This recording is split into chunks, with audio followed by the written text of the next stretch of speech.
Et bienvenue à tous, vous êtes bien sur la WTF. Quand on parle des fédérations les plus marquantes de l'histoire du catch, impossible d'ignorer la Extreme Championship Wrestling, une compagnie rebelle, violente, révolutionnaire, une fédération qui a changé le catch pour toujours. Ici, pas besoin de costumes brillants ou de paillettes. À la ECW, il fallait du sang, du charisme, du talent et survivre. Aujourd'hui, on va classer les 10 plus grands champions de la ECW. Ceux qui ont porté cette ceinture mythique et marqué les fans à jamais. Et il y aura 3 mentions spéciales pour ceux qui ont failli entrer dans le classement. Alors, préparez les tables, les chaises et les candlesticks. Sans oublier les barbelés. C'est parti! On commence en numéro 10 avec Mike Awesome. Une machine de guerre, puissant, rapide, impressionnant pour son gabarit. Mike Awesome a dominé la fin de l'ère de l'ECW avec brutalité. Son style intense et ses matchs contre Masato Tanaka restent légendaires. En numéro 9, Jerry Lynn, le technicien de génie. Dans un monde hardcore, Jerry Lynn a prouvé que le catch pur pouvait voler la vedette. Sa rivalité avec Rob Van Dam a offert certains des meilleurs matchs de la ECW. J'en ai d'ailleurs fait une vidéo sur leur rivalité, n'hésitez pas à aller la voir. L'incarnation du chaos de Sandman en numéro 8. Bière à la main, candlestick sur l'épaule, entrée culte. Sandman n'était pas seulement un champion, il était une expérience.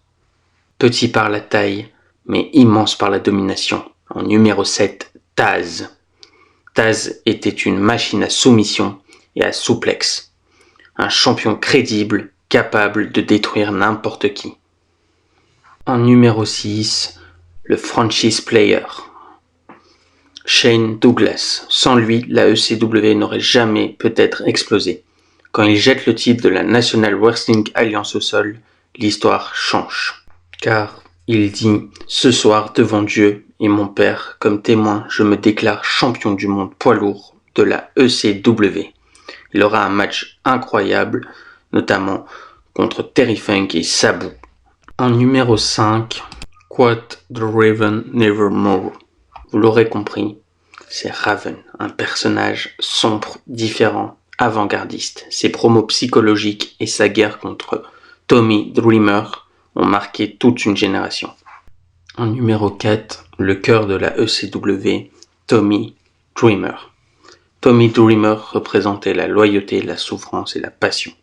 Il n'avait pas besoin d'un long règne pour devenir immortel.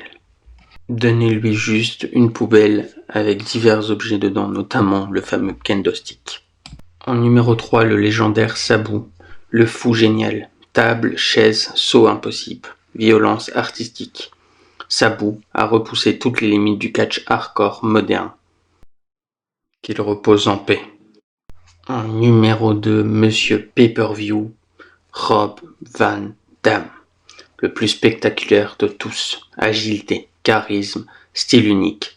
RVD était une superstar née pour la grande scène. On va faire rapidement les 3 mentions spéciales des catcheurs qui auraient pu rentrer dans ce classement. Avec Bam Bam Bigelow, une vraie star venue renforcer la ECW.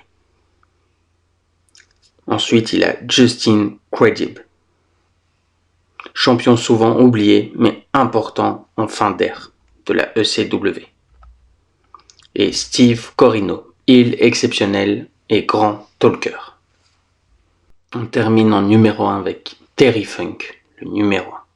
Déjà légende ailleurs, mais devenu immortel à la ECW. Il incarnait parfaitement cette fédération, brutale, passionnée, imprévisible, authentique. Même à un âge avancé, Terry Funk donnait tout.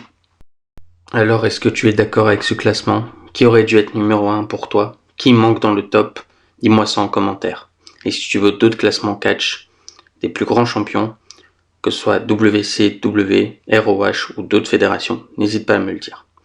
Abonne-toi, active la cloche, n'oublie pas de liker, et moi, je te dis à la prochaine, et souviens-toi, ECW, ECW, ECW.